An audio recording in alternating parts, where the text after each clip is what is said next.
AN Mishra आज फिर हाजिर हैं विद्या क्वेश्चन बैंक्स के मैथ की तैयारी कैसे करें में।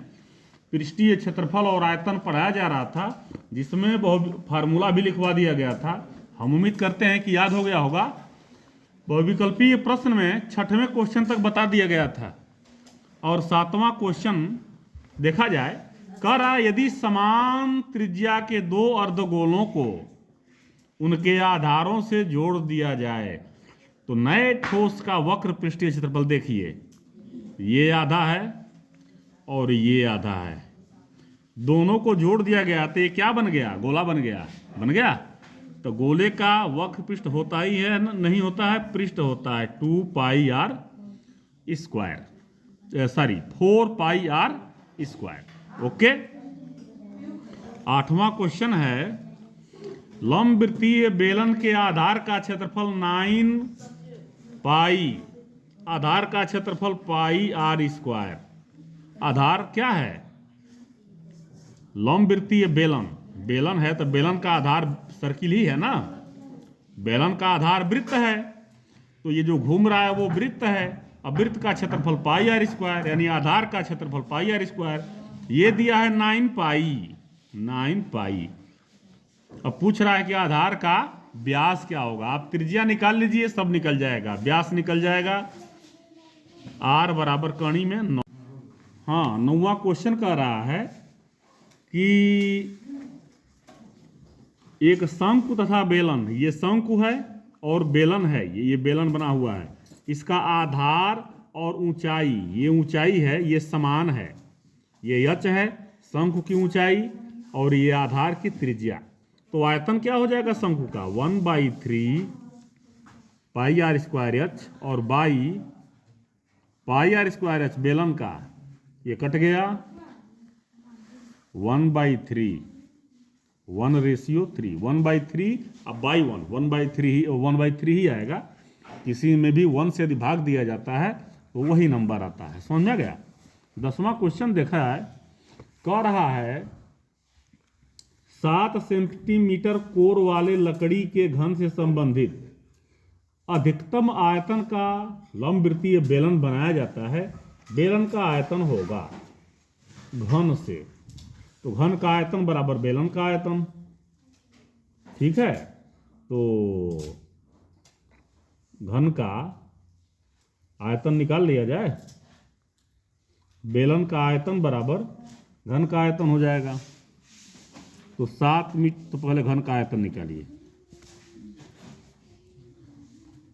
आयतन कभी नहीं बदलता, चाहे उसको बेलन के रूप में बना दीजिए, चाहे शंकु के रूप में बना दीजिए। 1 लीटर है तो कहीं भी रखिए 1 लीटर ही रहेगा, चाहे थरिया में रख दीजिए, चाहे गैलन में रख दीजिए, कहीं भी।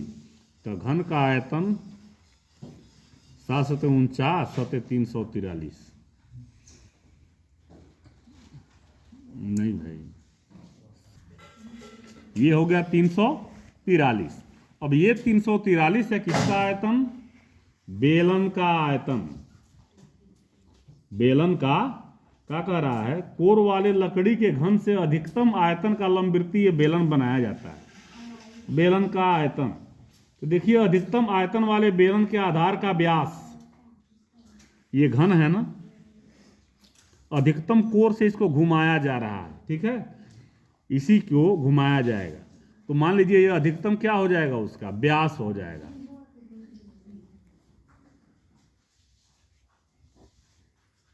व्यास हो जाएगा।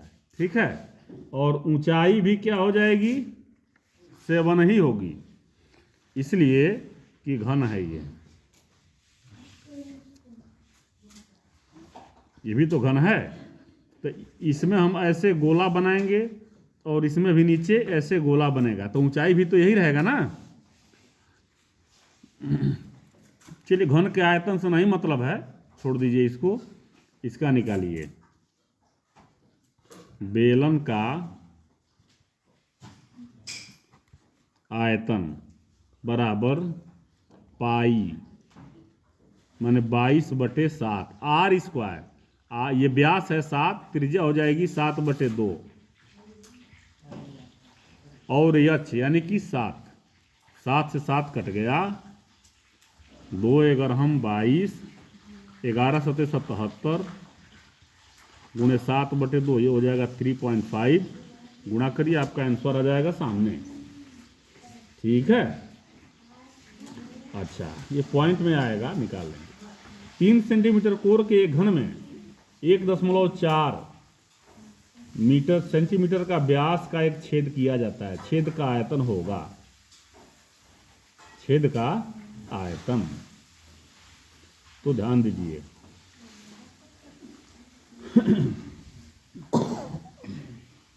छेद बेलनाकार होगा। 11वां क्वेश्चन है, घन है ये। अब इसी में 1.4 सेंटीमीटर व्यास का छेद बनाया था। बेलन 2R बराबर 1.4 cm, तो R बराबर 1.4/2 बराबर 0.7 cm, ये हो जाएगा। अच्छा, ऊंचाई, ऊंचाई बराबर है घन की कोर, यही ना ऊंचाई है, यानी कि 3 cm। तो अब छेद का आयतन यहां लिखिए, छेद का आयतन बराबर πr²h, πr² × 3, और ये बाई नहीं हो गया, बस h × 3, ये दोनों कट गया, 2 0 बढ़ गया, 7 से कट जाएगा, 7×10=70, और 2×22 2×50, मैंने 11×77 × 3/50। आप इसको सॉल्व करेंगे, ये निकल जाएगा। ठीक है। 12वां क्वेश्चन देखा जाए। 12वां क्वेश्चन है, 7 सेंटीमीटर भुजा वाले घन से एक बड़ा से बड़ा गोला काट कर निकाल दिया जाता है। इस गोले का आयतन क्या होगा? मान लीजिए यह घन है, सपोज दैट कि ये घन है। अब इसमें से गोला काट कर निकाल दिया जा रहा हो, तो जो ये होगा, घन का जो कोर होगा या साइड होगा, वो गोले का व्यास होगा। क्या होगा? देखिए, गोले का व्यास बराबर घन की भुजा बराबर क्या दिया है? 7 सेंटीमीटर। तो त्रिज्या क्या हो जाएगी? 7/2। अब गोले का आयतन क्या हो जाएगा?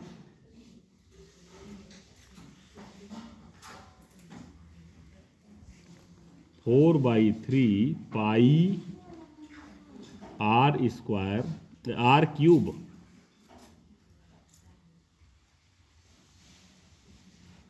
सॉल्व कर दीजिए, निकल जाएगा।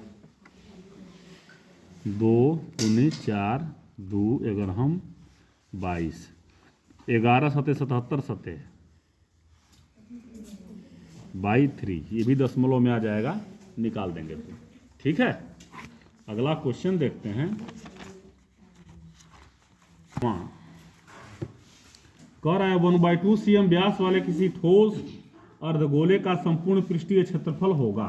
अर्धगोले का, तो देखिए व्यास वाले, जैसे व्यास क्या दिया है? 1/2, तो r क्या हो जाएगा? 1/2/2 = 1/2 × 1/2, ये 1/2 हो जाएगा। 1/4 cm दिया हुआ है। ओके। अब अर्धगोले का वक्र पृष्ठ, अर्धगोले का संपूर्ण पृष्ठीय क्षेत्रफल कह रहा है, वक्र पृष्ठ नहीं। वक्र पृष्ठ कहे तो 2πr² निकाल देंगे, और संपूर्ण पृष्ठ कह रहा है तो 3। अब देखिए, ये एक पृष्ठ है, ये है, और ये एक पृष्ठ है, ये भी सर्किले है, तो ये कुल कितना हो जाएगा 2 पाई आर स्क्वायर और 1 pi are square 3 pi are square pi are square. 2 दूना 4 2 दूना 2 अगर हम 22 2 दूना 4 3 दूना 6 बटे 7 दूना 14 14 चौको नहीं है तो 2 11 है ना 2 11 हम 11 तिहाई 33 11 तिहाई 33 7 दूना 14 चौको 56। तो ये आपका या तो आंसर हो जाएगा और नहीं तो 33 में 56 से भाग दे दीजिए, एक बार पॉइंट पूछा जाएगा। ठीक है, तो ये आपका अति लघु उत्तरीय समाप्त हो गया। अब कल शुरुआत करेंगे हम लोग, ये समाप्त हो गया बहुविकल्पीय प्रश्न। कल शुरू करेंगे अति लघु उत्तरीय प्रश्न। हम आशा करेंगे, हम उम्मीद करते हैं कि आपको क्वेश्चन समझ में आए होंगे। धन्यवाद।